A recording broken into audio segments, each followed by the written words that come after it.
Sob a chuva fina que lavava as luzes de Xangai naquela madrugada, a cidade parecia prender a respiração. O som distante de sirenes misturava-se ao eco metálico das gotas batendo nos parapeitos.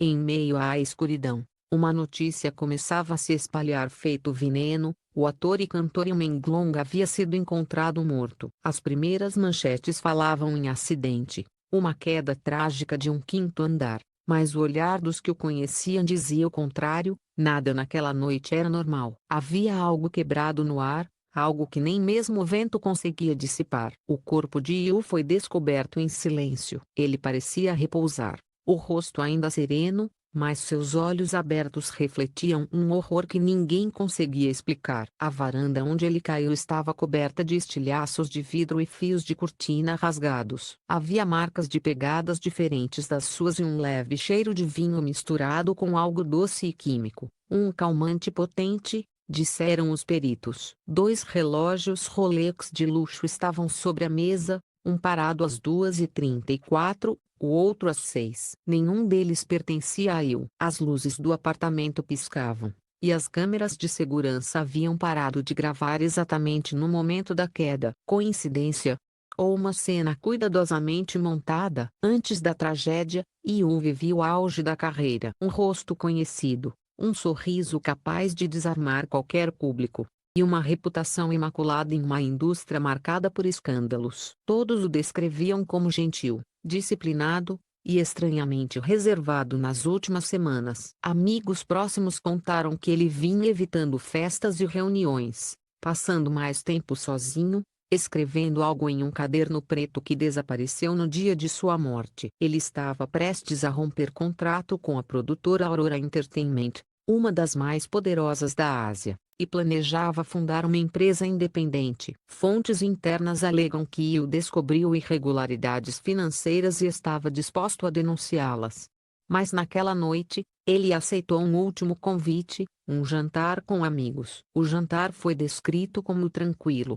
6 pessoas em volta da mesa, risos, taças se erguendo, promessas de novos projetos. Um vizinho ouviu música alta e passos arrastados no corredor por volta das 3 horas. Depois, silêncio.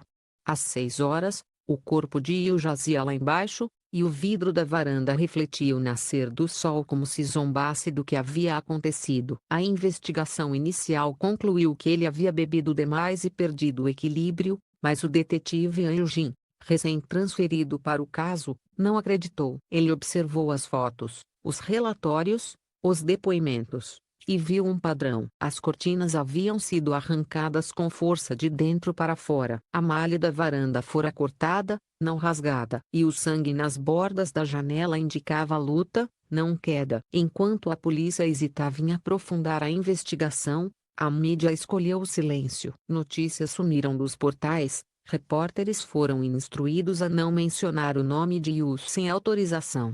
A Aurora, sua antiga produtora, lançou comunicados mornos sobre luto e respeito à privacidade. Mas os fãs não se calaram. Em fóruns anônimos, começaram a circular teorias: Yu teria sido silenciado por saber demais. Outros afirmavam que ele havia deixado provas de corrupção escondidas em um cofre digital.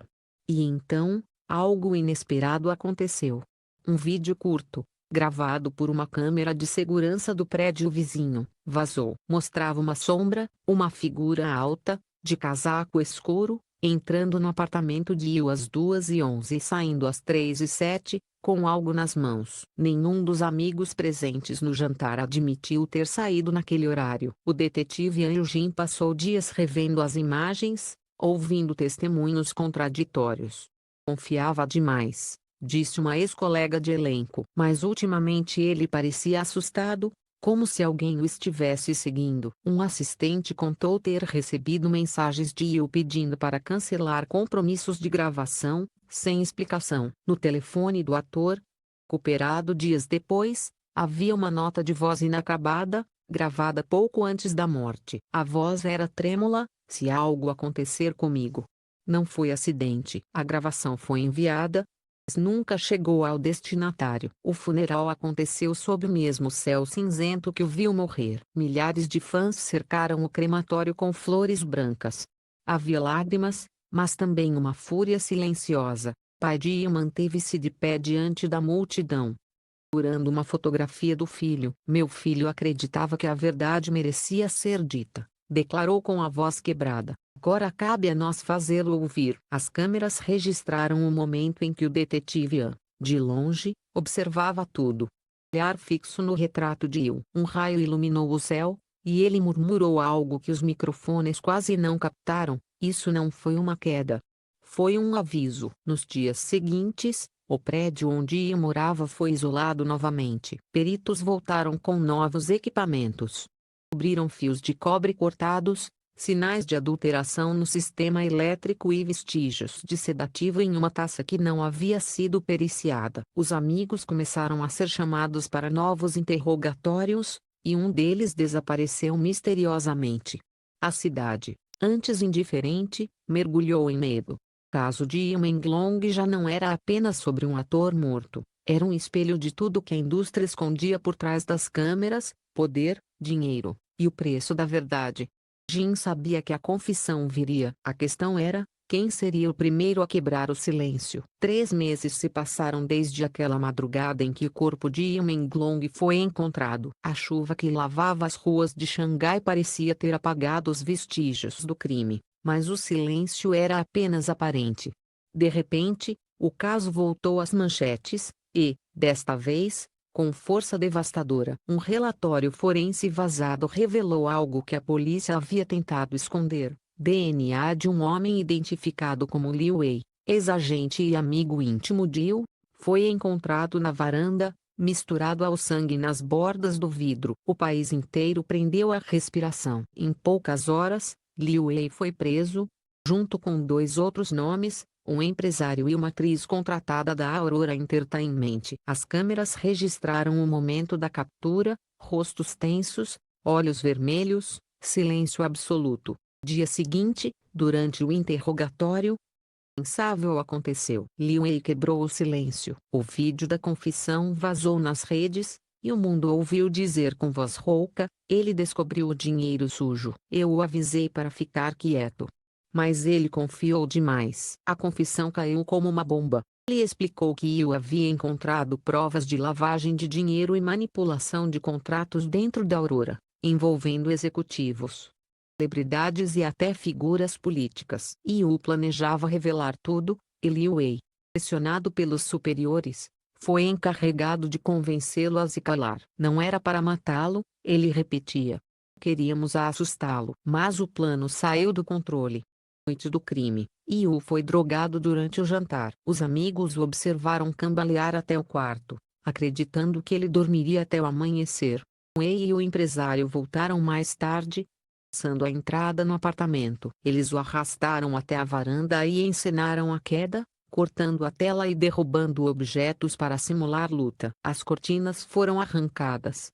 Corpo posicionado. Quando tudo parecia perfeito, a energia do prédio caiu por 3 minutos, e uma câmera do prédio vizinho captou a sombra fugindo. Liu Wei revelou ainda que havia um quarto homem, o verdadeiro mandante, alguém com influência suficiente para apagar rastros e silenciar qualquer testemunha. Eu não posso dizer o nome dele, murmurou, com lágrimas nos olhos. Ele ainda está lá fora. Enquanto a confissão se espalhava, as ruas se encheram de fúria.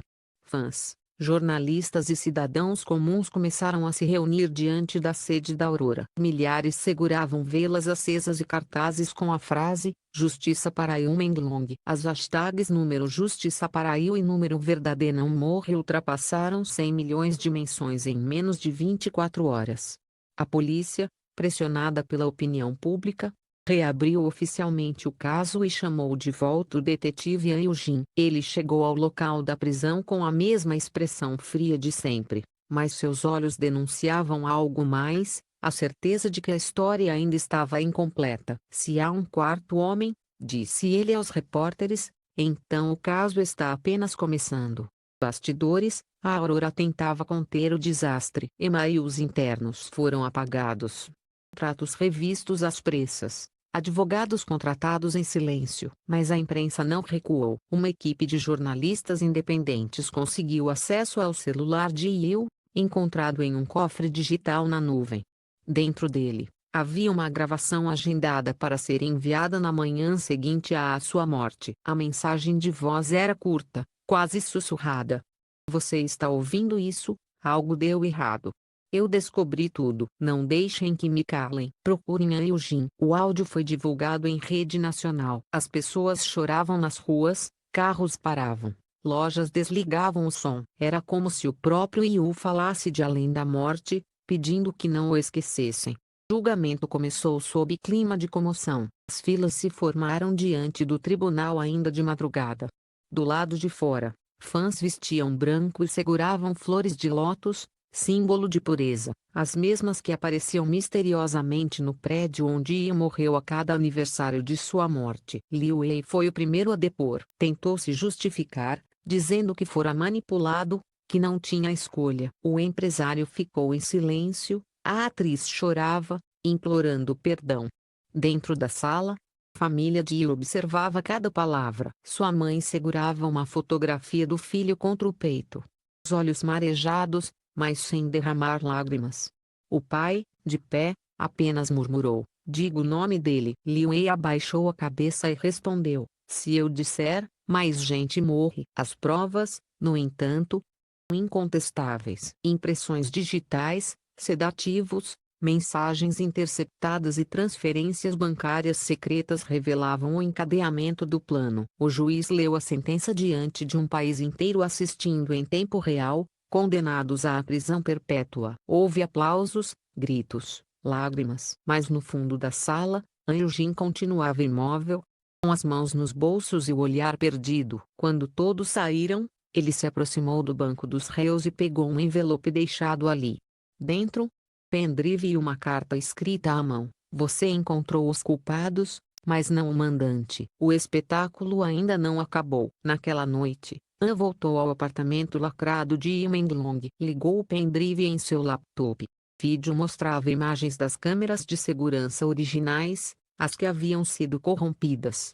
Alguns segundos, tudo era apenas ruído e sombras, até que uma figura apareceu no corredor. Um homem de terno claro, rosto encoberto, pegando uma pasta de couro. Ele entrou no apartamento às 2h08 e saiu às 2h26, antes de Liu Wei chegar.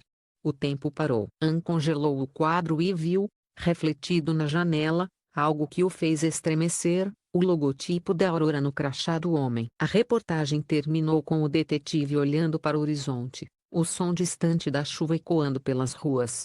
A narração final, em voz baixa, dizia: o Menglong acreditava que a verdade sobreviveria à escuridão. Ele estava certo. Mas o que acontece quando a própria verdade tem um preço? Na manhã seguinte, uma nova hashtag tomou conta da internet, número quem mandou matar o Menglong. E enquanto as flores de lótus eram deixadas novamente diante do prédio, uma sombra observava de longe. A história não havia acabado, apenas mudara de